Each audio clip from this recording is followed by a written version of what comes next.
Well, Liz, thank you for having us in Los Angeles. Thank you. You from New York City. It just lifts your mood being here, right? It does. The sunshine hits different out here. It absolutely does. Yeah. You got to have that vitamin D to really get you going. So thank you so much. I'm really just happy to have you on the show. I feel like I have done such just a deep dive into you with everything that's, out there on the internet. And I'm happy that you get a chance to really tell people who you are. So I'm really looking forward to this conversation.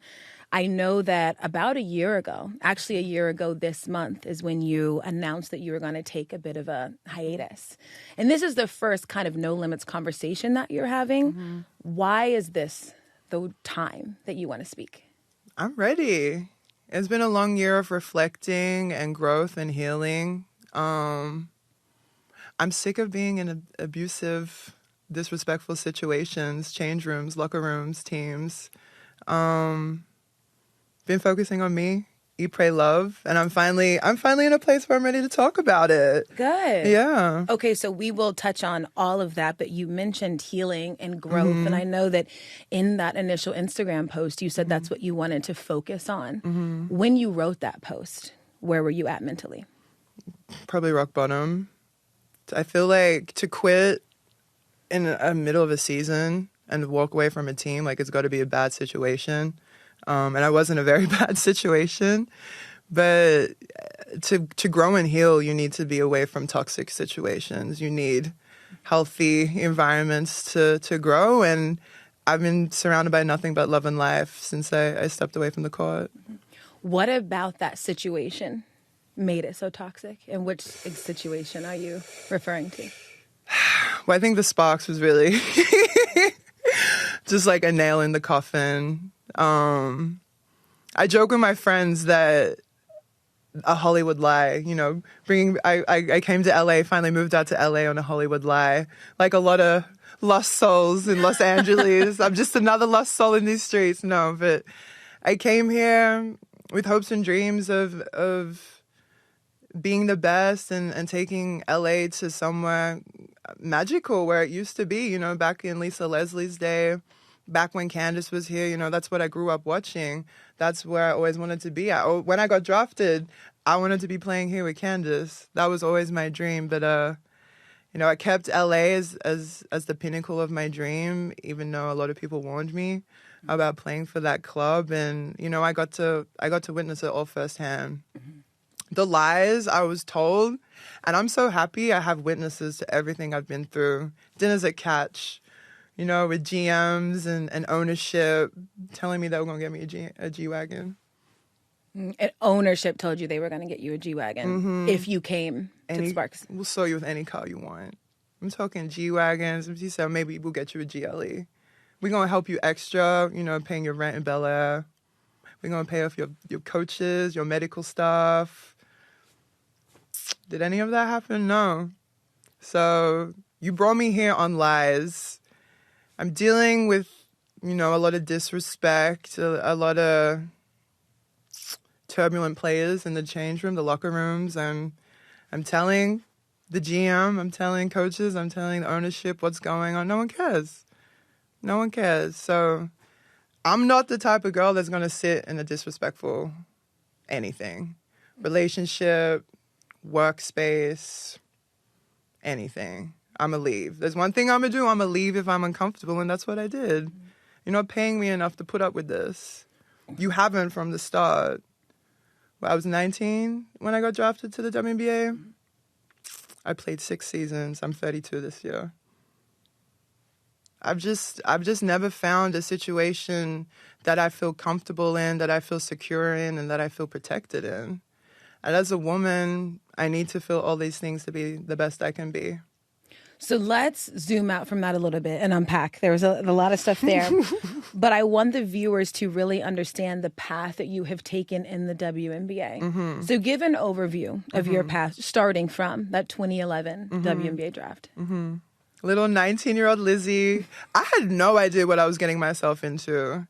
I was 18 and my careers advisor sat me down. I was at Australian Institute of Sport. It's like a junior college. We all go there when we're 16. I left just before turning 18 and they sat me down. They're like, you can go to college or you can go pro. they put this Australian contract on the table. I think it was like $80,000 or something like.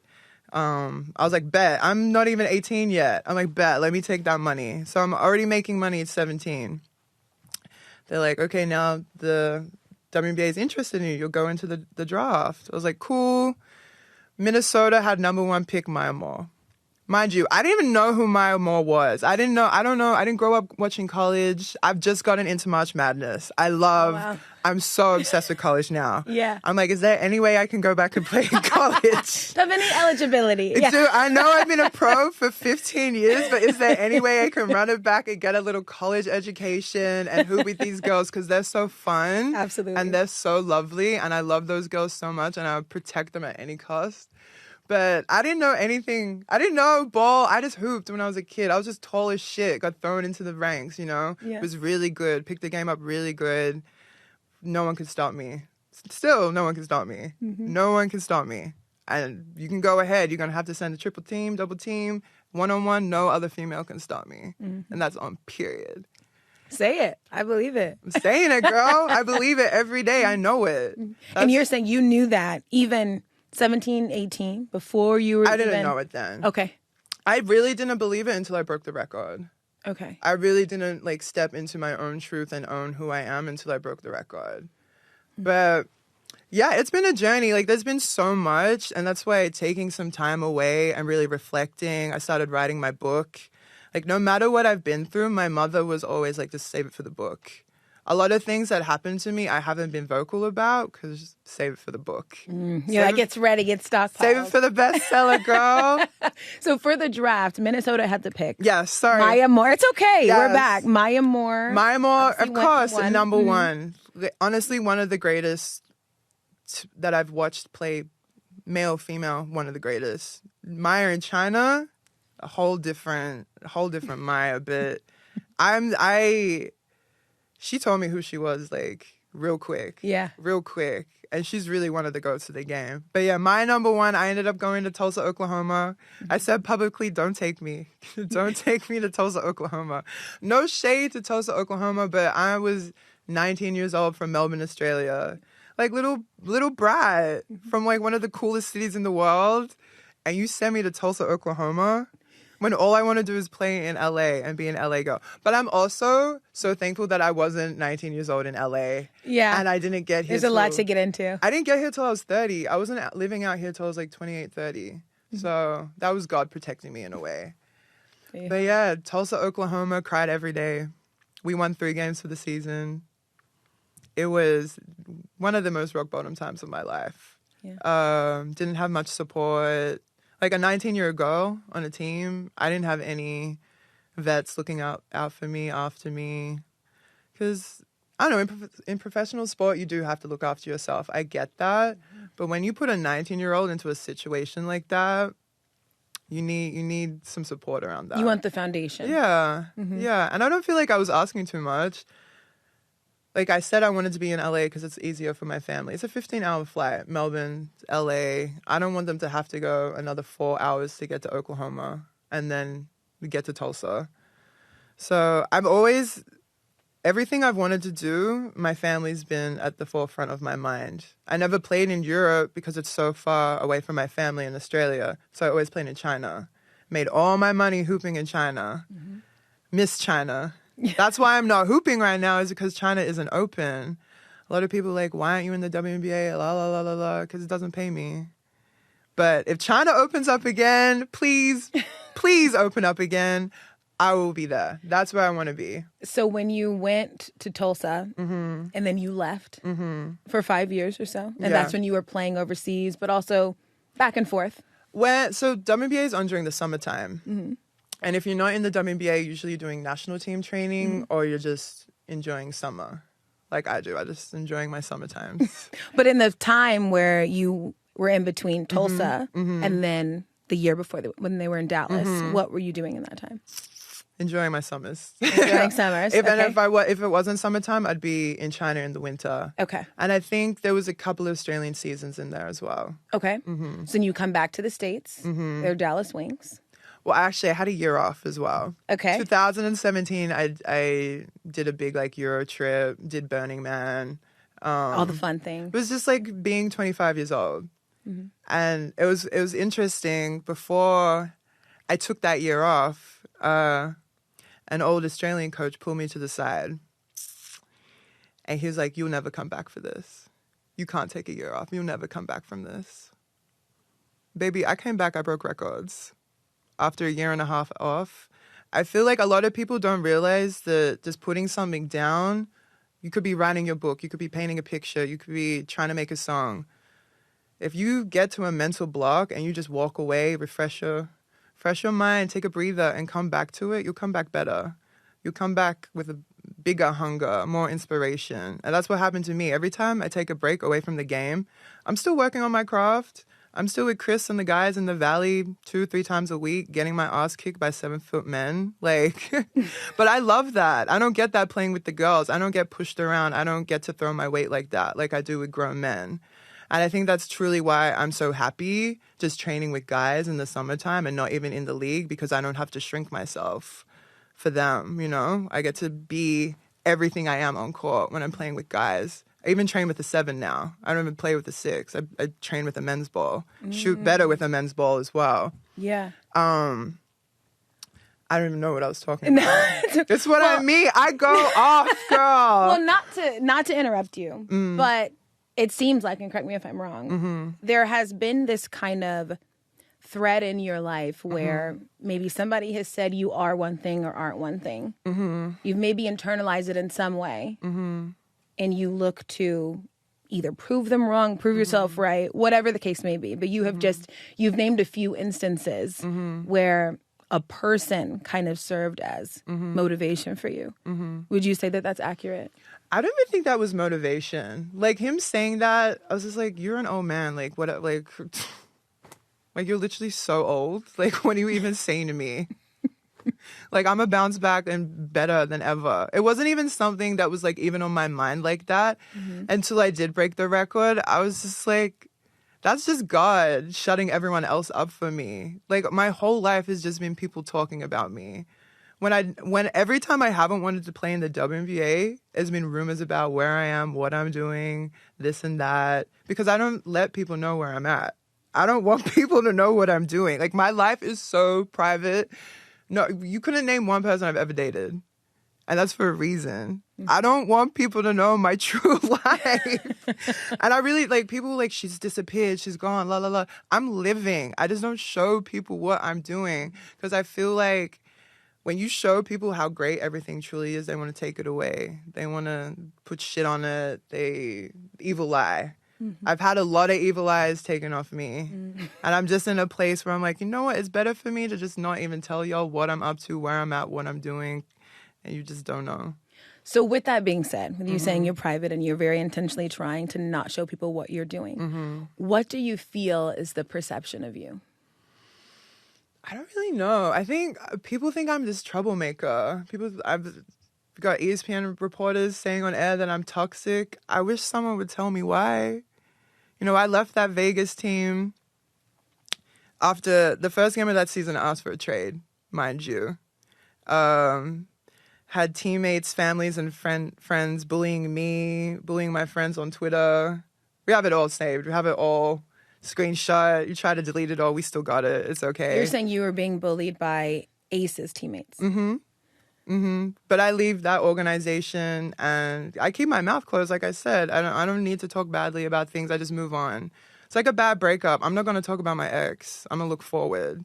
People who talk about their exes after a breakup are weird. It's weird behavior. Like, move on. But I leave this team. I look on to better days, but you still got girls talking about me in training camp with girls not even on the team. Like, why I got rookies coming up to me telling me what so-and-so is saying?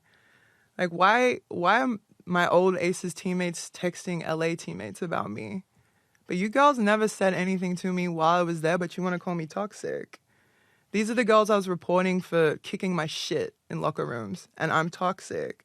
These are the girls that are trying to sell fake stories about me to ESPN, my own teammates that I'm playing basketball with. And are you calling me toxic? Can you give me an example? Can you give me an example? I'm not going to say no names. You don't have to say say names. names, but it's like... you don't have to say names, but just what you mean by that. I always get, like, my packages sent to, like, the offices, open up my offices and open up the boxes in the change room. Why have I'm opening my boxes, teammates coming in, kicking my stuff everywhere? I was just like, I'm not going to react to that because I'm not a child, and I'm not going to get into... Because it's like... Your mentality is weird. Why am I going to go back and forth with you? I'm just here to hoop. I don't know. I've never sworn at anyone in locker rooms. I've never said anything horrible to anyone in locker rooms. I just think it's really interesting that when I leave a situation, I fire an agent, I move on to better days. All these people have negative things to say.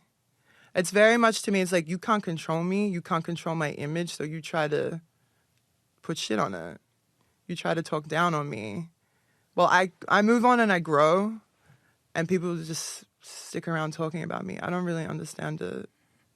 So you think the perception from people, in your eyes incorrectly, that you are a troublemaker? Mm-hmm. This is a broad question, but why do you feel as though that does keep happening to you? Because I speak my mind. I'm not scared of anything. I'm not scared of a high institution. I'm not scared of losing my job. I'm not scared of losing my spot on a team. I'm not scared of what so-and-so thinks of me. I think I'm the only girl that's like, at 19, that was like, no to a team taking me. Being a woman that knows what she wants and isn't afraid to say that or go after it, people don't like that. People don't like my confidence. I'm just me. Like, this is the way I've been raised. Blame it on my mama. Talk to her. At the end of the day, people want to talk about things that I haven't even done. It's like the things you shade the negative light with on me, I haven't even done those things. So if somebody said to you, what is the reason you're not in the WNBA? What would your answer be? You don't pay me enough. You do not pay me enough to warm up this Achilles every other day and hoop and get the shit beaten out of me on court to then sit in a commercial seat tomorrow.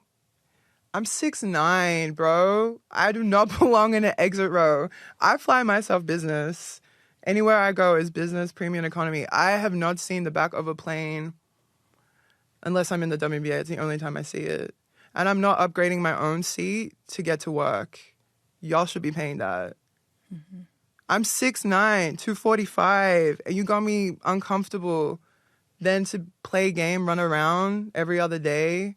It's just, the cons really outweigh the pros for me to being in the WNBA. And it's been that way since I was 19 years old.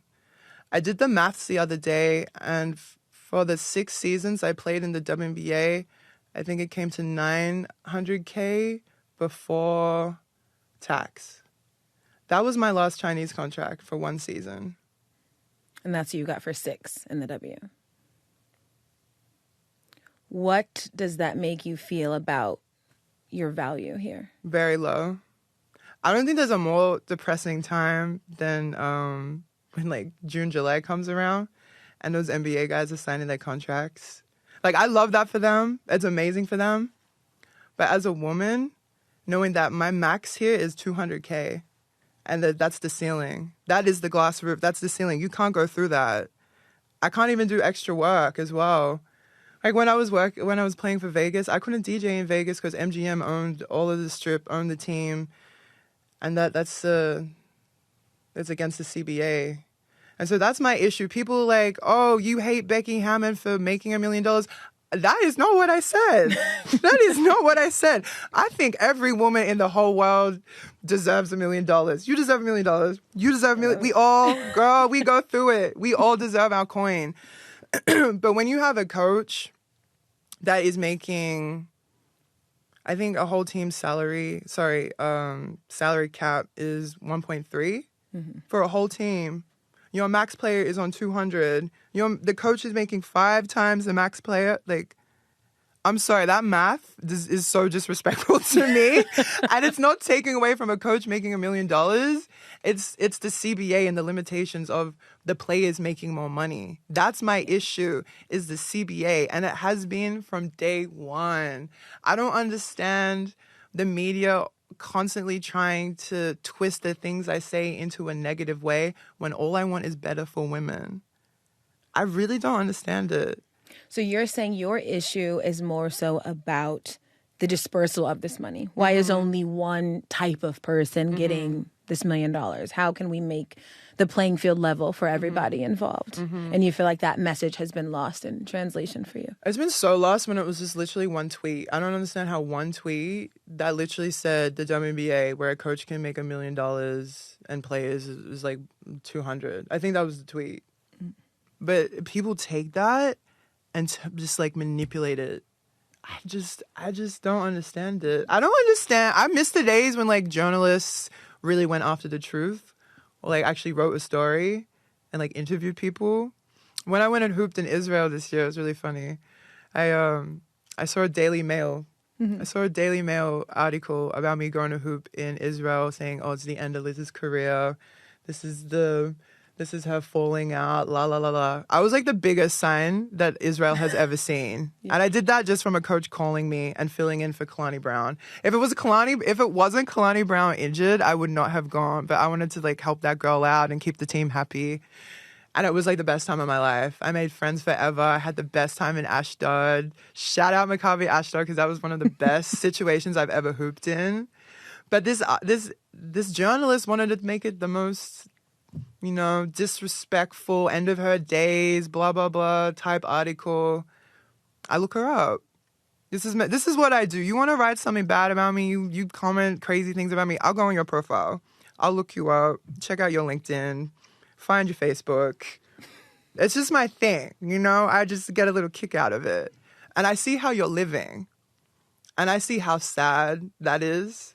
And I see a lot of sports journalists, like, you wanted to be what I am. You want to be doing what I am. That was your dream. You wanted to be a pro cricketer. But you're not. And you hate to see women like me doing their thing, doing whatever they want, how they like. And you're in an office writing about me and making it as negative as you can, because that's what's in your heart. Do you think that there is a part of you that maybe without even realizing it? So do you watch Game of Thrones? I do. So there's, I know it's a bit of a tangent. I was like, where's it going? There is this scene in Game of Thrones where Tywin Lannister is talking to Jaime. Yes. And Tywin is like, you care too much what people think about you. And then Jaime says, I couldn't care less what people think about me. Mm-hmm.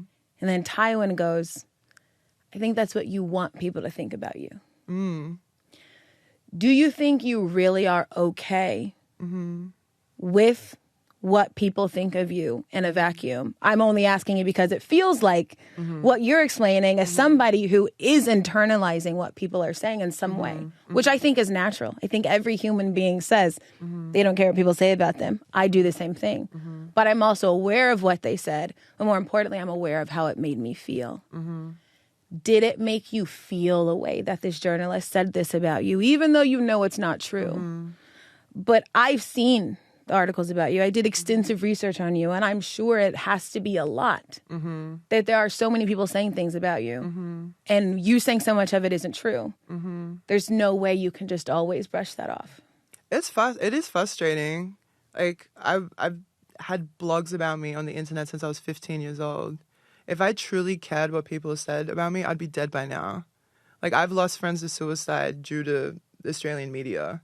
I've seen friends hospitalized from the attacks lashed out from media in Australia. It's different. UK Australian media is very different, and there's different protective laws as well. Like, you can't just like sue someone for defamation in Australia. There's a lot of past players in Australia, members of the board, who have used their platforms to lie about me, lie about relationships with me, and just speak on me negatively to take away from the true issues with Basketball Australia. I feel like I'm used as a scapegoat for a lot of things. Just my name gets thrown into things just as a scapegoat. But I can't, if I truly cared, I don't think I would be here. If I was like, oh, she said this and this and this. People have talked about me my whole life. And the bigger you are, the more people are going to talk about you. Absolutely. So then let's let's clear some things up. I want to get your perspective on a few things. Okay. So the last time we saw you playing in the WNBA was July of last year with the Sparks. Can you walk me through that day of your last game? I believe it was July 23rd of last year. We were in Vegas. And I remember, it was funny, I remember seeing Mark before the game and going up and hugging Mark. And he's been a really big, what's the word, inspiration for women's sports, just for how much he's like trying to put. Mark Davis. Yeah, Mark Davis. Yeah. Just give women everything they deserve over in Vegas. You know, getting to see him work and how he goes about things is really special, because I feel like a lot of owners just use the WNBA as a tax write-off. You don't really care. Like, it's just a flex, like, owning it. But you're like, Mark cares. He cares. Like, you just pretend to, like, be cool, care about women's sports, like, own a WNBA team. Y'all not courtside? How are you the owner of a team? I seen you at one game. But anyway, I saw Mark that day, gave him a big hug. I was like, he makes me want to be an owner one day. He makes me want to get my money to a place where I can own teams and really, like, put women on a pedestal. But saw Mark, went into the locker room, was warming up for the game. And then I remember being on court that game. I had some friends in Vegas that night as well. I remember being on court and just, like, a few disrespectful teammates yelling at me because they don't know how to throw a lob pass to me in the post. I'm just like... You're saying Sparks teammates? Yeah. I'm just like, I'm really dealing with, like, girls just yelling at me because they're frustrated with how they don't know how to throw the ball to me. Our coaching staff doesn't want to teach them, like, how to use a post player like me. I remember running down the court and a girl that was, like, really frustrated me in Vegas while I was there, like, stepped in front of me and took a charge as I'm, like, running down the court. I was like, okay, this is just another straw on the camel's back. And then that was, like, another play, and this teammate of mine came up and was just, like, yelling at me again. I get subbed off. I sit on the bench. I sit down next to Shanae. I'm like, I'm done. Like, this is it. I'm done. Mind you, like, we've had, like, a lot of issues throughout this season. Like, coach got fired, GM got fired, a lot of players in and out, a lot of players injured and sick. I'm just like, I'm done. I have nothing to give anymore. There's just too much going on in this situation. Like, I'm 30 years old and you're yelling at me because you can't pass me the ball for not enough money. Like, if you were paying me more, I might be able to deal with this and, like, suck it up and move on. But as a 30-year-old woman who has been in these situations professionally for 15 years, I'm just done. I'm just done. Like, I came to this team. I took a pay cut to, you know, help the team be better. I'm just like, y'all not doing anything to control these situations, these locker rooms, even coach this team. I'm good. Because right now, not only do I feel stupid, I look stupid as well. Mm-hmm. And there ain't nothing worse than looking dumb. You had said, I believe in your own words in that post, that it was abrupt. Mm-hmm. Why do you feel like you left so abruptly in that moment? When I'm done, I'm done. Like, when I'm done, like, I really just had an epiphany in the middle of the game. I was just like, I'm done. So you didn't know until the game that was going to be I was literally halfway through the game, sat on the bench, looked at Shanae and was like, I'm done. I packed my stuff up after the game. I said, I wish y'all the best of luck. Met my friends. We went to dinner at Tao, went home, drove with one of the rookies home the next day back to LA from Vegas. That was it. The owner didn't want to talk to me. GM didn't want to talk to me. Talked to the coach. He was cool with it. I was getting text messages from staff, like, if we don't win today, I'm going to quit tonight. This is from staff members. We would have game day. I'd have people ready to sit courtside, and they'll be like, you can't have your friends courtside today. We are so far in the red, we need people to buy tickets. You're telling me this on game day as I'm driving to the game, and I've got, like, celebrities sitting courtside? Like, it's just, there's a level of professionalism that I like to work at. And if you're not meeting it, I'm probably going to walk away from the situation. Call me a diva. Call me whatever you want. But at the end of the day, I'm just a woman who knows what she wants and knows how she likes to operate on a professional level. This is meant to be the pinnacle of professional sports. Do you have any regrets at all about the way you did it? And just to play devil's advocate, the reason I say that is because there will be people that are going to see what you just said and say, did you feel like there was professionalism in the way that you left? I got lied to about G-Wagons. Like, I've been lied to. I got lied to on so many levels. I got played with. You think I'm going to sit around and be played with and care about if it's professional or not? You think I care that deeply? When I sit here and I tell you everything that I went through, I feel like people are going to understand, oh, that's why she dipped. And I didn't really want to just sit there and talk badly all of a sudden. Like, I had to go heal from some other stuff and just get away from a toxic world. Like, when I'm gone, I'm gone. Like, this basketball stuff really hasn't even been in the forefront of my mind. Like, it's been a reason of, like, yeah, I just can't take this shit anymore. But there's been a lot of other things I've had to focus on heal. So you've mentioned a few times, that there was a bunch of reasons why you felt like that moment wasn't working for you. Why is that? What are some of the things that you just couldn't do anymore? Drive downtown every day. I was living in Bel Air. That drive to downtown when you don't even want to go to work is pretty tough. Like, when you wake up and you're like, I don't want to do this. It's not a nice way to live.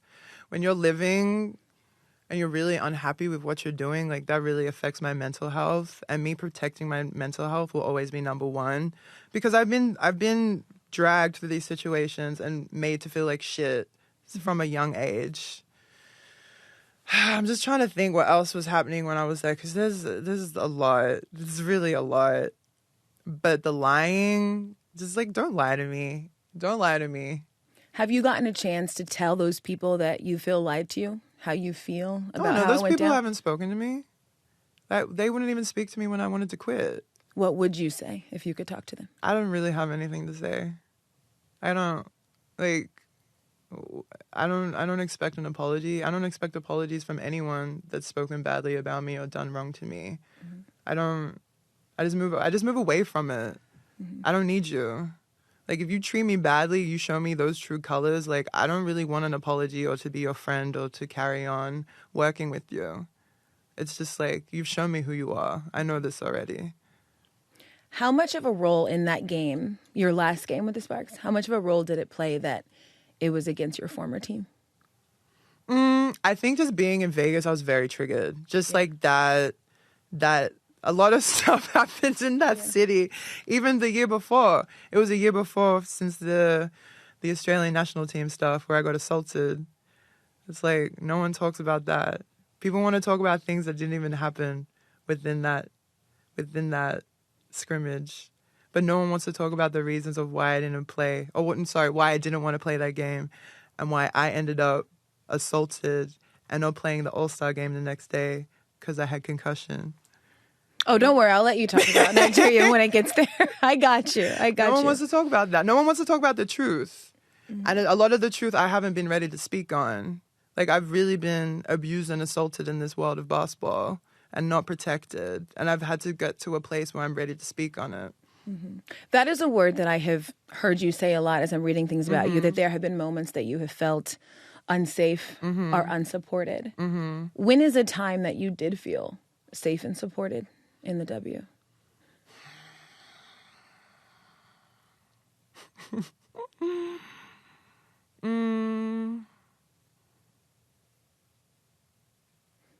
It's hard because I'm one of those girls that come in with a big target. I come in with the personality. I come in with the following. I come in with the game, and girls don't like that. Defending me is be physical with me and foul me and hit me. It's not play her straight up. It's not put a body on her. It's like beat the shit out of her on court. And then referees want to even up the game and just let it happen. And I'm fine with that happening in China. Like, it's going to be tough in China. Like, there's people paying off referees. Like, there's a lot of money going on in China. But to just be constantly, like, treated like that on court when you're benefiting off my image of me being here as well, it's just like, it's not protective. It's not a situation. I'm not Shaq. I'm not, like, I'm a girl. I'm just a girl that likes to hoop. And it's just, you guys try to continuously turn me into, like, you want me to be this beast, you want me to be this, you want me to be that. I'm just Liz, yo. I'm just a big girlie that hooped for a little bit and has a lot of other interests. And I feel like because basketball isn't my do or die situation, like, I'm not out there shooting on the court till my hands bleed. I don't need to. I'm cash. My shot's cash. I'm getting my work, but I don't really need to be out there shooting until my hands bleed. And it's just gets a little bit Black Swan, you know, the want to be the best. Some people want it so bad that they want to take other people out of the light so they can take it for themselves. Well, what sticks out to me about what you just said is that you didn't have an answer to a time that you felt safe or supported. Are you saying that you've never in your career felt that way? Probably not. I think the happiest I ever was that Dallas season. I was surrounded by really great girls, had a really great coach.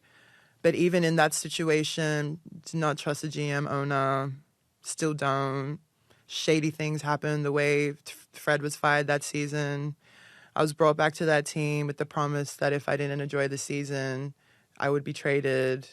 They wanted to keep me. I had to go have a mental breakdown on Instagram about them, you know, not treating me like a human, lying to me once again. I think that's why people really hate me is, like, I'm not scared to, like, go crazy on social media. Like, I'm not scared to cry. I'm not scared to show my emotions. I'm not scared to show you how I feel because that's who I am. That's what I'm feeling. Mm-hmm. It's like, why do you get to lie to me in closed doors and in private rooms, but I can't show my emotions or tell the truth to the world? I'll never understand it. So was the switch, as you talk about the sparks, because, you know, there was a time where you were saying that was when you felt the most safe and supported. When you had first got there and you were talking about how much you were enjoying your time in LA. When did that switch happen? Oh, girl, I was lying. I was really lying. Like, it was from training camp that the Sparks situation was bad. And that's the thing. Like, I really tried to keep the peace and believe in it for a long time. But, like, we had our training camp in the Lakers facility, right? We're still doing weights in alleyways and ice baths in the car park. But we're in the Lakers facility. We can't use their recovery center. We can't use their weight room. We're really doing ice baths in the car park of the Lakers facility. That was probably some of the most disrespectful times I've really felt. I was like, damn, this really reminded me of us when Sedona posted all that stuff with the college during stuff. the tournament. Mm-hmm. I'm like, damn, like, this is really meant to be the pinnacle. I was like, yeah, I'm a Sparks. Like, we're doing our training camp with the Lakers facility. I was so excited. People were like, wait till you see the game room. Wait till you see the big gold door in the game room. Girl, I did not see that. I didn't even see a weights room. People coming up to me talking about how amazing the Lakers facility is. I wouldn't know. I would not know. I saw one practice court, an alleyway where we did weights, and then the cold tubs in the car park. And this is meant to be the start of our season. And then we moved to another training facility, which was like the worst thing I've ever seen. We walked into that place. I went straight up to the GM. I said, what is this? This is the worst. I said, this is the worst facility I've ever seen in the WNBA. You said that? Yes. And his response? Tell our owner. Even though he lied straight, he was the one who organized the whole thing, but wants to lie to me and pretend it was the owner's doing? Please, don't lie to me. Don't play games with me. I'm not the one to be played with. Well, there's been a lot of mention just kind of moments that you've had with other people. And, you know, anytime that there are big events or big shifts, many relationships do get strained. Mm-hmm. But is there a relationship in the WNBA that you wish you could mend? Because I could mend? Mend. Mm-hmm. No. No one. No. Really? No. And the people that are your former teammates, where do your relationships stand with them? I only ask because, you know, they're going to see you talking about the game or them not being able to throw it past you or the other things that you said. They're going to have thoughts about that thing. What do you feel about that? I feel like people will always have, like, memories of me, and for me, it's just, like, something that happened in passing. I feel like that's a big thing. Like, I don't know, my friends have my number. I still have best friends in the league. I still watch them hoop on the little app. It's impossible to find those games on TV, but I'm still watching on the app and supporting how I can. And I still get all the goss, all the tea. I still get phone calls. I don't really care for it, but people want to keep me in the loop. I don't know, but I would love to play in the W. I would love for it to be a situation where I'm happy to see money in my bank account and I'm getting to work safely and feeling good. But being stuck in a little exit row when you want me to play 40 minutes tomorrow is just not feasible for me and my body, mind, and spirit. Being in locker rooms where like a lot of these women need like mental help, because we do a lot. We're on the road a lot. We travel a lot. If we're not in America, the girls are probably overseas in Europe. There's a lot going on, and I've seen a lot of alcohol abuse over the years. I've seen a lot of gambling issues over the years. I've seen a lot of issues. I speak on my stuff openly, but there's girls that need a lot of help in these locker rooms. So the onus to change the league obviously isn't on you or any of the players. It is on the powers that be to figure out how to make it work for all people. It's not your responsibility. No. But what is it that you want to see in these things that you're looking to change? Is there anything that you are wanting to do to help that change move forward? I've offered my help. No one wants it. You know, I saw gaps in marketing as the girly athlete, and I lent into it. I really lent into it because no one else was doing it. I found a way to market myself to the point where I make more money off court than I ever did on court in the WNBA. And I know a lot of people don't have that mentality. Like, I own businesses in Australia. I own a vitamin company. I own gyms. I'm starting 2 fashion labels here. Vita drop, I saw. Vita, thank you, girl. I gotta get you some. But like, I've always had a business. My mom's a CEO. And that's where a lot of my fashion comes from as well, is watching her go to work in suits. That's why I always wear suits to games, because I'm going to work. It's business. But, you know, marketing, I love business. I love numbers. I love analytics, and I love making money.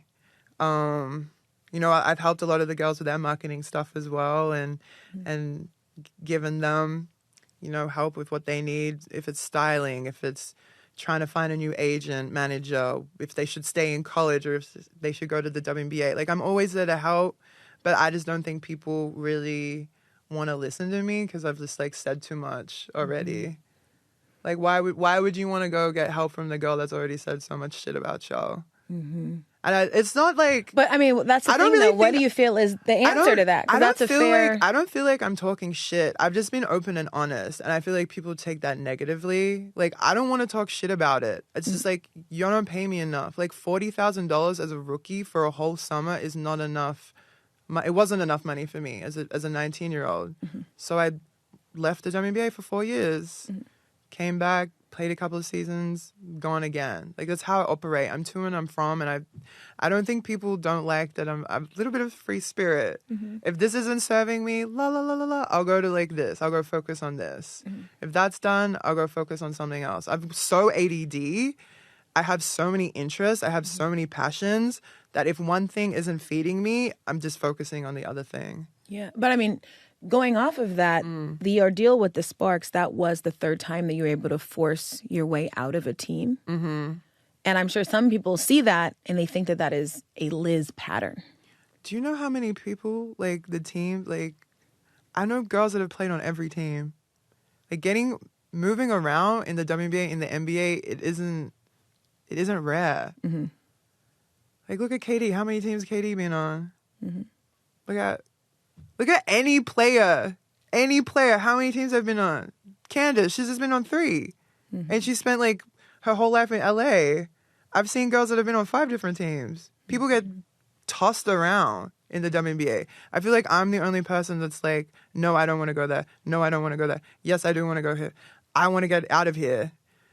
Like, I forced my way out of these situations. Like, I forced my way out of these situations. I haven't been pushed out of any situations. I've left. Everything I've been a part of, I've left. Tulsa, Dallas, I left.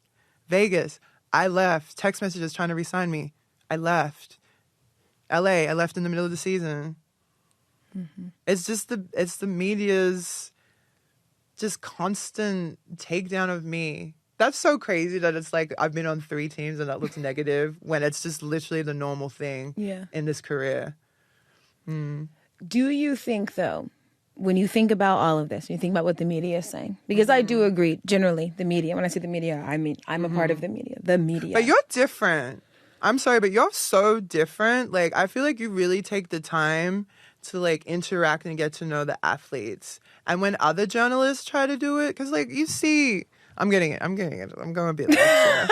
But like, which I appreciate. You don't have to. I truly like, appreciate. You're real that. at the beginning of the day. Like you're real, and you're doing this from your heart. You don't have to do the clout stuff. People are just naturally attracted to you and trust you. A lot of these guys trust you and want to be around you. We don't want to be around other journalists. Guys kicking ESPN reporters out of their section. They're trying to be cool with it. You know, you're not getting kicked out of sections. People want to be around you. Thank you. There's other journalists out here that are so hungry and thirsty for any story that they write anything. But you got integrity and you're real. I appreciate that. So you're different. That is very kind. That is very kind, truly. That is a great compliment. So that makes me smile. Thank you. You're welcome. But I do think the job that I am a part of, I am a part of the media. What... a lot of times that we are doing is seeing the information that's presented to us. And sometimes when there are gaps or things that we don't know when the person isn't talking, your job is to give your opinion. And sometimes with that, people end up forming conclusions that maybe sound like they're fact, even though they're opinion. And I think that what is happening with you, or at least it seems like, there are a lot of things that are inside of you that you're like, I either haven't talked about this or I didn't get the space, and there's things that I want to say. But there's just so many question marks surrounding it that it has allowed people to fill in the gaps of the things that they don't know. Does that make sense? And you're not doing anything wrong with that. You have the absolute right to speak when you want to speak and not speak when you don't want to speak. But I think people are maybe more so curious with the things that have happened to you. A lot of them that you have described have not been fair. But what role do you feel like you have played in how things have gone in your career?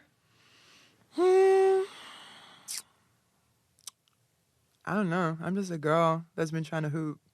It's like when I had to deal with blackface, a teammate doing blackface stuff on the Australian team. Like, I was painted as the racist troublemaker for being upset about a teammate doing blackface. And that was put on me. That was put on me? Okay. I've just been in so many situations, like you said, I don't want to talk about it. I don't need to talk. I feel like I don't need to talk about it because I don't say anything, reporters will fill it in and just say literally anything. So the gaps in your career. Yeah. If you were just attributing it to one thing. Yeah. What is that thing for you? Wait, like when I've not been playing, like what I've been doing? Yeah, or not been playing, or not been happy, or figuring things out. What do you feel like just is that reason that for you it isn't working? Because it seems like you feel like this experience is specific to Liz, if that makes sense. I think I'm just different. I think I made a lot of money very young overseas in China, and I learned quickly like my worth and my value. And I don't sit in situations where I'm not valued. And as an athlete, you can just get treated like a piece of meat. And I know I'm a human. And I don't let people treat me like a piece of meat. I don't let people use me. I don't let people play me. And I'll just walk away from a situation. I don't think people can just walk away. And I think that comes from me having other interests and other businesses. Like, I'm not just a hooper. I'm very, very good at basketball. But I also have a business portfolio that no one else in the WNBA has. Yeah. Like, I remember when I was going to Vegas, the first season Bill wanted me in Vegas. I was like, I need 10 days to pack up my house and just get things right with my business before I leave. He's like, no, you need to leave tomorrow. I said, okay, that doesn't work for me. Stay here. Let me know if you still want me in 10 days, 2 weeks. 2 weeks later, he calls me, get on the flight and come here. Okay. I'm the type of girl that's going to pull my foot down and do things my way. You can call that toxic. I have other things and other interests that need to be taken care of. I'm still going to get to training camp, give you 30, 20 every other game. I'm still going to do my job. I might not be buddy-buddy with all the girls because it gets very bitchy and gossipy. And I'm just like, since high school, I've tried to stay away from that. I don't like gossip. I don't like that environment. And that's probably another thing. Like, a lot of people just gossip about me. You don't know anything about me. You don't know what my home life looks like. You don't even know what my house looks like. You don't even know where I live. You literally don't even have my phone number. Like, all these people talk about me like you know me. You don't even have my phone number. Like, it's it's frustrating. No, I feel that. That's like the most frustrating thing is just like people talking on you and you don't even know me. I don't even talk to you. I would never even give you the time of day. Like, that's honestly the most frustrating thing I hate using celebrity word, as someone who's known, someone who has a following. That is the most frustrating thing, is just like people talking like they know something when you know nothing. Well, I do want to talk about something that you have touched on a bit, and that is in line with this, and that is the altercation with the Nigerian team. Obviously, there were reports of a physical and verbal altercation between your Australian team and the Nigerian team. And a report says that you called the players monkeys and told them to go back to their third world country. You have vehemently denied these reports. Yes. But there is also a group of people that say that you did say these things. Why are these stories so drastically different? Oh, a lot of girls don't like me. And a lot of times I say no to something, people really want to make me look like the issue. I never wanted to go into that Olympics. I spent the whole week going into that bubble saying I don't want to be in the bubble. Show you text messages between me and Sandy Brondello. I do not want to go to this Olympics. I do not want to be a part of this Olympics. I do not believe in this Olympics. I feel like the Tokyo Olympics is everything against what the true Olympics is. Like, Olympics is about nations coming together, not weird bubbles. I'm very not a bubble girl. I have anxiety. I need to be able to leave situations like that. Like, I walk into a room, I know where the exit is. And going into the WNBA bubble, I didn't want to do that. That was going to be my worst nightmare. Going to an Olympic bubble, I didn't want to do that. So much pressure. Like, this is the pinnacle of sports, is the Olympics. I'm already struggling mentally and physically. I'm open and honest about everything. We were in a bubble, right? It's funny. The media reported that I was breaking the bubble, going clubbing in Vegas. I never broke a bubble. People broke the bubble to meet with me, though, to try and get me on the team. I went and did the team. I realized my number one person I needed there, my psychologist has been kicked off the team, and we're not taking a psychologist to the Olympics. I do not want to be a part of this. If there's one place I need mental help, it's at the Olympics. That is the most pressure cooker of a situation. And it's like, I'm not just going to the Olympics like to sit on the bench. It's like, you want me carrying this team. That's what I do. Get on my back, let's go. I'm going to take you to a medal.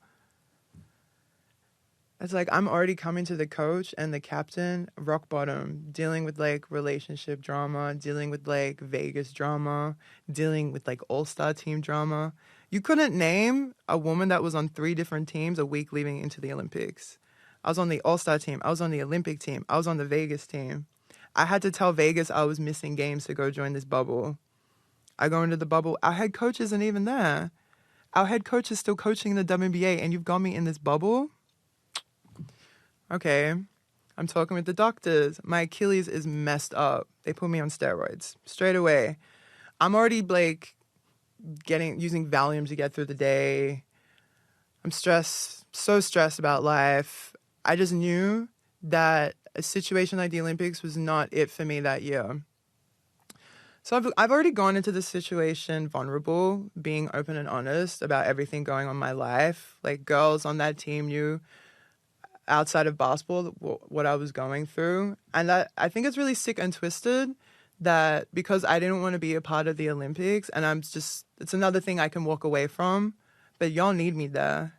And because I didn't want to be there, you want to ruin my image and my reputation because I don't want to be on your team. It's like I said, it's like dealing with weird exes. Why are you talking about me? Just for clarification, because I had said, why are the stories so drastically different? And you had said, because you say it's because you feel like the girls don't like you. What do you mean by girls? The Both teams, one team. What are you referring Well, this to? one girl that's been saying that I called them monkeys, N-words, like, that's not, I'll call you a bitch. I'll call you a dumb bitch. That's what I say to people when we get into it. I don't really lean towards racially, backed, like, insults. That's not how I go. I'm very pro-black. So you maintain that you did not say I did not either say of those these to things. these girls. This girl that's saying all these things, right, had a lot to say about me. Leak the tapes. I've never owned the tapes. Leak the tapes.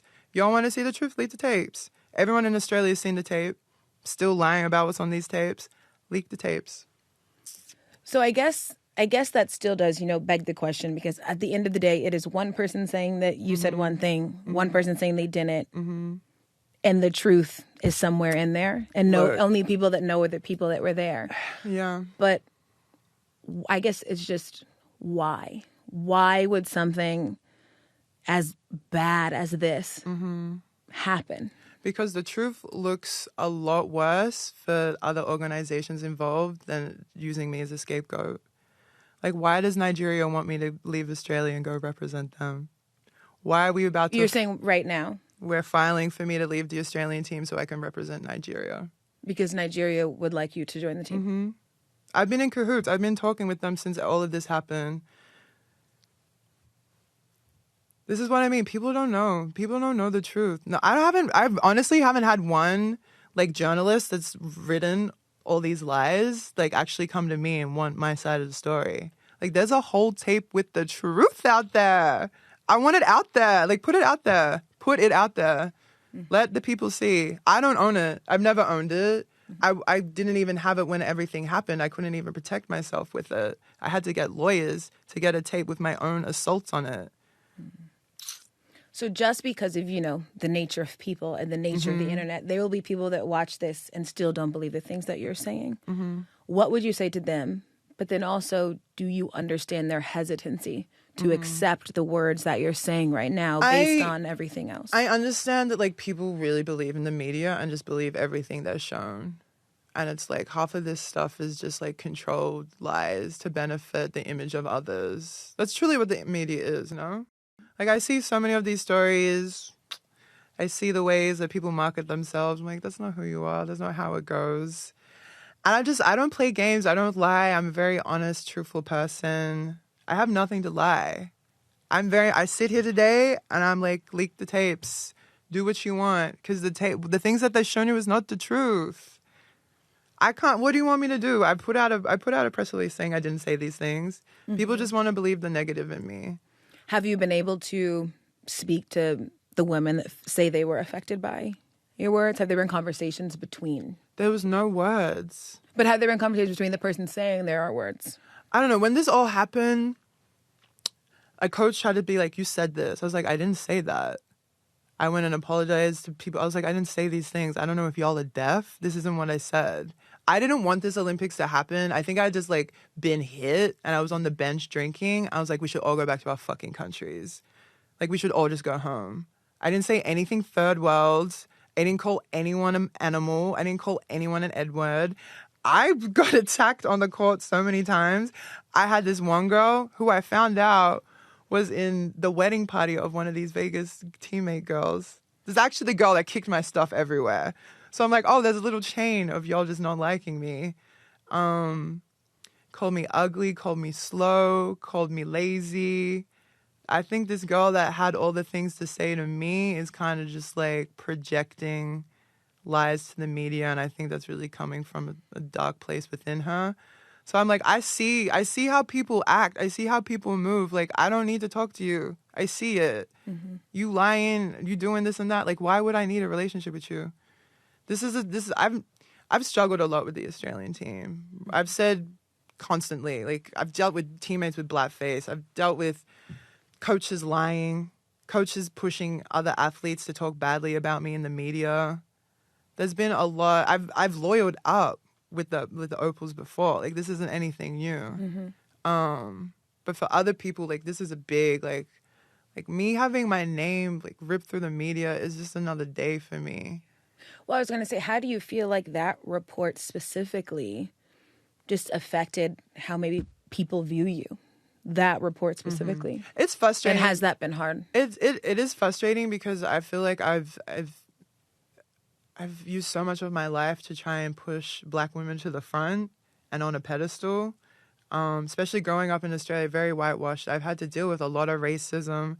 I've had to deal with a lot of things as a Black female. So for someone to really like attack my character and say these things when they're not true, it's just, I see that as sick in the head. I see lying on a public level as sick. Yeah. What do you think playing with the Nigerian team could represent for you? And is it a thing that you're going to do? Where do you stand? I really hope Australia releases me and FIBA allows it. Because my fans miss me playing. I would love to do another Olympics. Paris will be fab. There's nothing like the Olympic Village. It's like one of the most inspirational places ever. And my last Olympics was hideous. Rio Olympics was horrible. The Rio Olympics was one of the worst times of my life, and that's a reflection of the coaching staff. It was a reflection of the team. And I would love to start fresh with teammates that understand me, look like me, and appreciate me and respect me. Yeah, I've been talking with the Nigerian coach it was every day when this all first happened, but Coach Otis and I are pretty tight, and he has my back, and I love him for that. Does basketball still make you happy? It does. Good. I have so much fun hooping. It's brought me so much love. I just feel like I've just really struggled. It's funny, like China love. I don't know if it's because I don't speak Mandarin. I don't really understand what's going on. I can just go. You're like, I'm just and playing. play. I'm very like la la la. Like I just want to do my job. I remember saying in the media when I came back to the Australian team after the blackface issue, they're like, oh, still asking something about friends. I was like, I'm not here to make friends. I'm here to just hoop. I'm here to hoop with my team and my teammates. We don't have to be best friends. You don't have to be buddy buddies. Yes, respect each other on the court, locker room. That's my teammate. I'll go to battle for you. You're my teammate. But you don't need to be my best friend away from the court. And that's how I'm an only child, right? I'm very good at being on my own, doing my own thing. I don't need someone to hold my hand. I don't need a buddy to do everything. I'm a very independent, move alone female. But at the end of the day, I don't know what it is. I really don't know. I really don't know. The thing is, you are very interesting to me for a myriad of reasons. But what I hear also, just when you're talking about this, there is something about identity as well. Because you talk about, being Black, growing up in Australia. I believe you grew up with your mom who was white, correct? Your dad's Nigerian. Also, too, you come here, and I feel like I relate to this on some levels. You are a lot of different things, right? Your presence generally is big. You both also physically are big. You are a bubbly person. You are somebody who likes to talk. You are beautiful. You are very good at a very specific thing, but you do other things. And I'm sure that people have wanted to put you into this one box, even though you are able to do a lot of things. There is just a lot that is Liz. And like I said, I understand that. But I just wonder in what ways that has just made life difficult for you, not because of you, but because of how people see you. And that's something that you're likely having to think about every single day because you are a lot of different things, if that makes sense. It's funny. One of the members of the Australian team, he's like, I couldn't be you. You have so much going on. And I forget, like, because I'm me. And I don't really look at what other people are doing. That's one thing. Like I've had so much going on for me. I don't look at what sponsorship she has or what money she's making on this. Like I've never wanted to take away from other things or other people because I've always had so much going on for me that I think people really don't like that I have so much going on. Am I meant to apologize? Like, I don't know. Women's sport is a very small pool with a very small light on it. And when you get a big, great white shark like me, big old killer whale in there, and I'm just taking up a lot of this pool. There's not a lot of food in this pool, and I'm eating it all. I'm taking everything. But then I can like go to the ocean and do other things as well. All the little fishies in that pool don't like it. So you would you'd point to that as like a big reason why in your eyes maybe haven't been fully embraced. I've been at events. I remember going to Coachella and I was staying at the Big Zendara. I was with Adidas. I was staying at the Big Zendara, this amazing resort. Everyone gets their own villa at this resort, right? I was in the villa. I think Trae Young was in a villa. There was another athlete with me. She was in a hotel. She's an older athlete. We were all meant to go to like the Coachella Festival together that night. She was drunk in the hotel room crying, complaining about me being in the villa, crying about, you know, all the young girls coming through, taking the light, blah, blah, blah, blah, blah. Like, I get told, I hear things about how people complain about me, bitch about me, are sick of seeing me with the things I have and want to take that away. I don't think I know. I know these things. It sucks that people really mentally are like that, like see me with things I want to take it away. Like I've walked into my Sparks locker room and girls are talking about how much money I'm making at Adidas. I was the highest paid. Other girls don't like that. I'm barely in the WNBA. I'm barely in America. I don't know. I'm just trying to do me and not ruffle any feathers and just take what comes to me, but that still pisses people off. You know, I'll be the first person to say that nobody should read comments. They're ridiculous and you should not read them. That's why I'm not even on... I don't go on Twitter. Yeah. I do not go on Twitter because it's like y'all just saying anything on this... I'm sorry, it's called X now? X now, yes. But I say that because as I was watching a lot of your stuff, a lot of the comments are just saying she could have been the best WNBA player ever. And I'm curious, was that the goal of yours? Is it still? How do you feel when people say things like that? No. That was never a goal of yours? Do you feel like you could have I didn't even know what the WNBA was when I got drafted. And when I got to the WNBA, I wanted out straight away. Why would I want to be the best? Like, why? For what? You don't treat me well. I've never been in a situation where I've wanted to be the best at this. Most situations, I've wanted it to be over and get out. What do you want to be the best at? Living my life. And I feel like I do that very well. For me, like, a million layups isn't filling my cup. Like, I really don't think I was put on this earth just to hoop. I feel like there's so much more to life than just sport. I'm a creator. I'm a creative. I love making businesses and running businesses and startups. I was never even a sporty kid. Like, I started hooping at 10 just to make friends. I didn't watch sport as a teenager. WNBA was never on TV in Australia. I saw a little bit of LeBron, Kobe, Shaq growing up. You know, everyone always called me Shaq. I hated that. I never wanted to be a post player. Yeah. It's like you wanted me to be the best. You guys wanted me the best. I just like to hoop and have fun and shoot the shit. I like being the best at ones with guys. Like, yeah, it's like you view hooping differently than what people are putting it on to. It's a hobby for me. It's a hobby. Like, yeah, it was my be-all and end-all in my 20s, but I'm a 30-year-old woman. I think people forget I'm in my 30s. I know I look good. I've got chubby... like skin's good. I got these chubby cheeks, like, and a high-pitched voice. Everyone thinks I'm so young. Like, I'm always loud and running around, but I'm really just, like... I'll be good at what I want to be good. I'm good at anything I apply myself to. I'm that type of person. Well, I mean, you hold the record. Yeah, I hold the record for scoring. Most points in a WNBA game, I believe it was 53. Yeah. Do you think that will ever be broken? Oh, yeah, definitely. Who do you think will break it? If you had to pick somebody playing right now. Sabrina. I think Sabrina's really coming into herself. And she's probably a couple of years of, like, from really taking over the league. I think everyone breaker is going to be her or Stewie. Or Plum. Yeah. If I was going to put money on any girls, it would be those three. When you did that, did it feel like it in the moment? You know what's crazy? When I did that, I didn't even know I was doing it. I didn't know I didn't know the record. I didn't know I was breaking it until I was on the bench and it was said and done. Like, if I knew, I would have kept going for 60. But it's funny, here in the WNBA, like analytics and data and records is so big. That's just something I never grew up with. I think in Australia, like we don't really, it's like win or lose. That's all we care about. Like I didn't know, that's actually this in Vegas.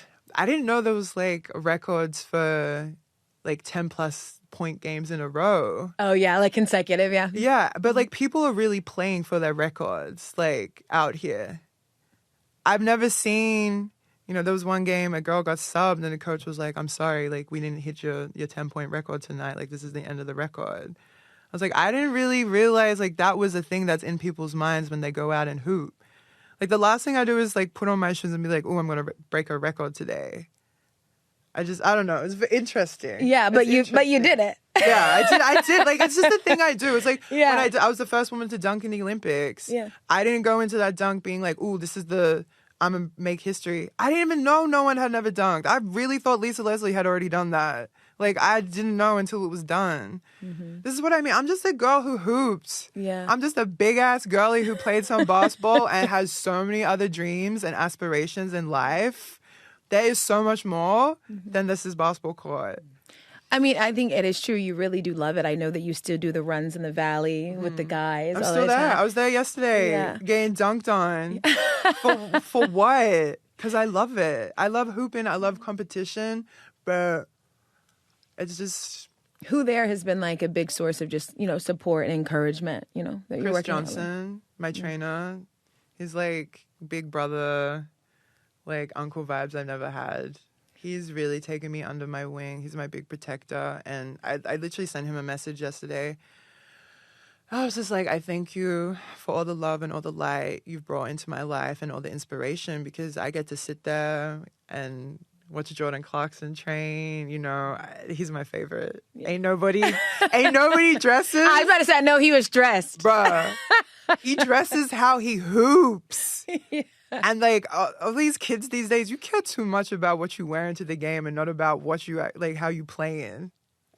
Like too many people care about their little walk-in outfits than the actual. They got to get the pick, you know. That's what you got to do on the court. And for me, it's like I used to get bullied about like wearing suits and like dressing well to games. Now y'all hiring stylists to the game. Like the things I would do and you talk down on me about, like you're all doing it. I don't know. You know, I do have to make sure I ask you this as we probably in the final like 10 minutes or so. I want to talk to you about Skylar. Yes. Because I know that is somebody that you truly enjoyed playing with, and somebody that you said before, is there anyone you want to like clear stuff up with? Is there anybody that you would like to mend? I don't have anything to mend with that girl. I love Skylar, but I would love to hoop with her again. Like if you had a question like who I want to hoop with again, there's a team. I got. Can we make a Miami team? I know everyone's trying to expand the league. Can we first of all, let's expand the CBA, then expand the league. I feel like that needs to happen first. Like expanding the league is just such a like, oh, look at this instead of look at the real issue that we need to work on. But I would love a team in Miami. I'll be GM, play a GM if that ever happens. I don't know. Wait, tell me the starting five in this Dream World Miami team. Who do you have? Okay, we got Skylar in the one. I'm trying to think who's coming out of college that I want like to draft as well. Well, we have Haley. There's Angel. I'm thinking of people that are playing right now. Yeah, I'm trying to think who else I want. I'm trying to think of my two. I'm like, you don't know anyone current? I do know current, but I'm trying to think like who can I get in the next draft. I feel like is Haley or Angel in the next draft? I love some Haley. Angel could be the next one. No, she young, bro. Angel would be in her second year, the one coming up. So really? Wait, that was her first year of college last season? This would be her third coming up, I think. Oh my gosh. I need all the Which would mean 3. I don't know. Angel's saying no, but I think Angel might. But keep going. I was trying to think, okay, let me just think of like WNBA girls. I'll probably have Skylar in the one. Who I want as my 2? I love Bebe. I love Raquana Williams so much. She's like one of my favorite shooters. And I played in Tulsa with her, like day one. I love Z. Azurá Stevens. Like, that's my ride or die for life. I don't know if I'd have her in the 3 or the 4. She'll probably want to be the 3. For the 4. I kind of... I really want to play with Cameron Brink. I love that Yeah, girl y'all are close. so Oh, we also didn't say Caitlin. I mean, there's so many It's college girls. Oh, Caitlin. Yeah. But she ain't going to pass me the ball. She ain't going to pass me the ball. She going to go for 50 points. Yeah. So I got to keep That's who might break that record, honestly. It's probably going to be Caitlin. I got to think about me as well when I'm making this team. Like, you can't be too hot, girl. You can't be too... I got to get the rock as well. Okay, so you have Skylar, who is somebody that you really want to play with, and also she's but I love all these like young girlies coming out, like Cam. I want to. We've been talking about training together as well. Cam and I. She's so lovely.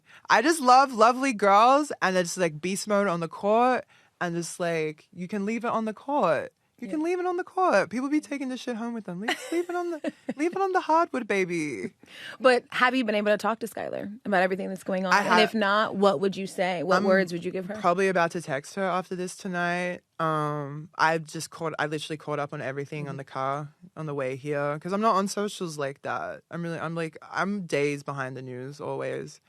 But I feel like she's a woman that's really been disrespected by the league.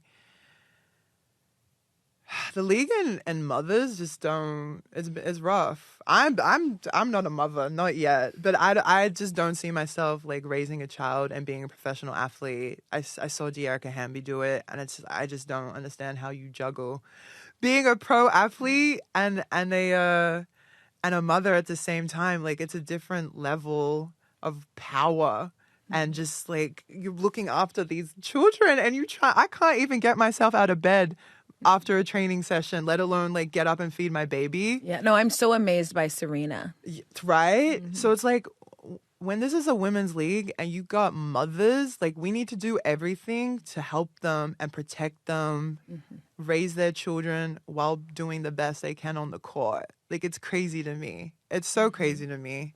Like we have wombs, baby. Yeah. You just want to say to Skylar, like, I see you. I see you. I love you. I think you're one of the best in the league.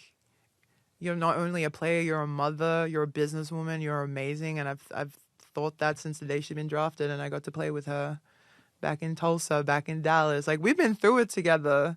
Like we've seen a lot together. And I know she's seen a lot in Phoenix as well, but I don't know. I feel like we all gonna have really bestseller books in a couple of years. All of y'all? There's a lot of tea. There's a lot of tea to be spilled. And you know I'm messy. Is there a day where you feel like a lot of these things that have happened, whether that is in your book, you will be, fairly explicit about the what, the who, the what happened? Because I still think even with this, there are gaps people are going to fill in, which is fine. But that's just because, the lack of wanting to go all the way there about the who and the what.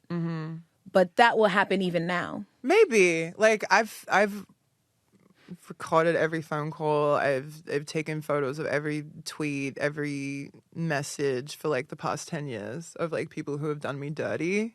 And I'm working with, like, lawyers to see, like, what's the best way to, like, so I can have the upper hand. It's been 10 years of people trying to speak down on me, defame me, tear my name through bullshit, lie on me. So it's like now that I have this here and I'm done with Basketball Australia, how can we really go after these people who have made my life difficult? Not hell, difficult.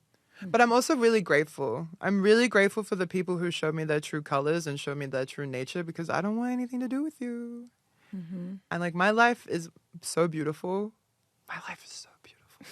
I saw in an interview you did with Amazon, you said that right now you're in your shut the fuck up era. Yeah. What does that look like for you? I don't know. Now I'm out of it. I'm talking. Now I'm talking. I was like, shut the fuck up. And now I'm like, maybe it's because it's Leo season. And I'm just like, let's start being social again. I'm outside with it. And then when the weather gets cold again, I'll probably go back in my little hiding So then hole. What's the era now? What era is this? Oh, shit. Right now it's birthday month era. I don't know. I'm just in my truth, living my truth era. I've always tried to be like that. I've always tried to be... I don't know, man. I've dealt with a lot. It's been my career and dealing with other females in this world has been very Black Swan. That's the only way I can really explain it. I don't know if you've seen that movie. It's I great. have. Natalie Portman. This is the only thing I do want to say, and it's not to push this point. It's just because I understand how people are going to receive some of the things that you have said. Things have happened to you, no doubt. I think women generally, there have been things that have happened to you that have been incredibly unfair. But there has to be some element or some sort of responsibility, not of the unfairness that happened to you, but some level of responsibility you take about what you could have done to contribute to anything. I don't mean the being treated badly, but I mean situations that you have been in. What level of responsibility do you take for the moment that you're maybe in now or the moments that you have had? I don't really know what you mean. Like, what role have you played in any of these things that you did not like that happened to you? Because you've named a bunch and they have been bad. But have you been solely the victim in every single moment? Do you understand what I'm asking? I don't want to like play a victim, but it's just like I've never been in locker rooms and treated girls how I've been treated. I don't go around speaking badly about people. I don't spread rumors. I've just never hung out in this world. I've never really been in this world. I've always gone to work and left. And I feel like because I never like submerged myself in the basketball world, that people really don't like that about me. Like I said, I'm like, I'd come and work, I'd go back to Australia. Yeah. You know, I'm very in and out, I'm very everywhere. And I feel like because I don't lean in, and it takes me a lot to get comfortable with a person. Like even now, this is like so surface level with me. Like I feel like people really get offended by that. I don't know. No, I get that. Okay, then I'll wrap with this question. Tell me the thing that you love the most about yourself, and then tell me the thing that you know you have to work on. Okay. Okay, psychologist. Tell me both of those things. I didn't realize this was therapy. The thing I love about myself is that I'm one of one. You can't compare me to another person. No one moves like me on or off the court. No one dresses like me. No one is effortless like I am. I love it. Thank you. I spent a lot of my life being bullied, being called ugly, being called big, nasty, this and that, a monster. Like, I'm a goddess, baby. I'm a fucking goddess. Like, you can't tell me shit. I love myself. I love my life. I love the people around me. And I don't have any room for negativity within my walls. I love that. Things I can work on. Probably being a little bit softer. Probably being lenient to people being mean to me. Like, this is my biggest issue is I'll cut people off like that. That is my biggest issue. Honestly, that's the main thing I work with my therapist is I slam doors. Like, you treat me bad, la, la, la, la, I won't work with you again. I'll slam the door. I see it as protecting myself. I see it as, you know, just not dealing with bullshit, but other people are like, that's a trauma response. Yeah. No, and I mean, I'll be very, very clear. I do not think that anyone should ever be in any situation where they're not being treated the right way. I don't think anybody should ever deal with being disrespected. I think that you should always remove yourself from situations that don't feel like they are good for you mentally. Absolutely. I think I more so just meant what are things that maybe just could have been different. But I understand that. I think above all else, like, I just want you to be happy. Because it is so many things that have happened to you. And and you are so full of joy. And I am in no way saying that you're not. But I also understand just from my personal experience that things can pile on and pile on and pile on and pile on. And then you're sitting there and you're like, okay, well, where's the good in this thing specifically?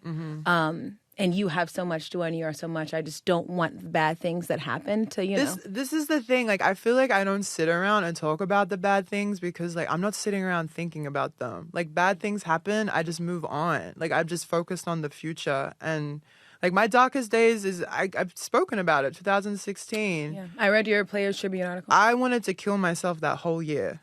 That was an Olympic year. I wanted to kill myself that whole year. And I get really upset when I talk about my dark days because I have no right.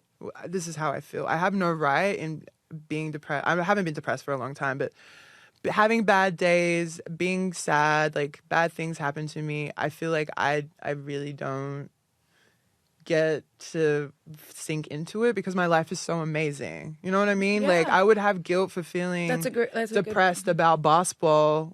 It's basketball. I'm depressed about, this is causing me depression. These situations are causing me depression. That doesn't make sense to me, it would make me angrier. I'd be depressed about this and I would get angry about it. That's like when I was bad. And now I'm just like, okay, this is shitty. I'm just going to leave. I don't need to sit in these situations. But you also know depression doesn't discriminate. It doesn't discriminate. She can hit you like COVID. You can have a bad week because the moon's playing games with you. You know what I mean? And I'm very much that girl. I'm like, oh my God, is it my period? Is it the moon? Like, what's going on in my life? Like, I have to really sit down and be like, why am I feeling weird? But my bad days are so far gone. Good. Like, I really haven't been in a funk since 2016. And, like, whenever I go off and just live my life, people are like, oh, she's on drugs. She's this and that. I'm just like, yo. I'm under a palm tree in Mykonos reading a book. And you guys will just, like, say anything. Someone wrote I was pregnant. People calling my mom saying I've just had a baby. I ain't no babies up in here, baby. Like, no, not yet. No. Well, I am glad that you do have joy because that is very, very true. That is clear to me. I have so much joy that I feel like I protect it and I don't even share it. Like, my life is just so immaculate. I'm so blessed. I'm so lucky. Like, I grab my friends by the face and I'm just like, I love you every day. And I don't know if that's because I was raised by a very loving... I'm an only child. Like, my family life was very, very loving. But teen years, 20s was very tough, trying to be the perfect athlete. And I'm just like, I'm not the perfect athlete. I'm a girlie living her life. And you are completely yourself. Thank you. No, which I think is amazing. I think who else am I meant to be? Who am I meant to be? No, you were a joy. I appreciate your time. Thank you so much. Truly, thank you for your time. Thank you very much. You're amazing. Thank you. I appreciate it. Thank you, Liz. And you got to let us know whatever happens with the Nigerian team where you play. We'll break it for you. I really hope it happens because I want to go to another Olympics and it's just like, it's a good time. Yeah. And I really respect those girlies. Like, it makes me, it does upset me because, like, I love being black. It's something that I tried to remove from myself growing up from Australia. I really spent a lot of my life trying to be white, dyeing my hair blonde, staying out of the sun. But it's something I wear with pride now. So for people to, like, try and take that away from me kind of is sickening. But I would love to represent my African heritage at the Olympics. I feel like that would be a very full circle moment. I hope you get all the things that you want. Thank you. Yes. Thank you so much for your time. Thank you. I appreciate it. Thank you.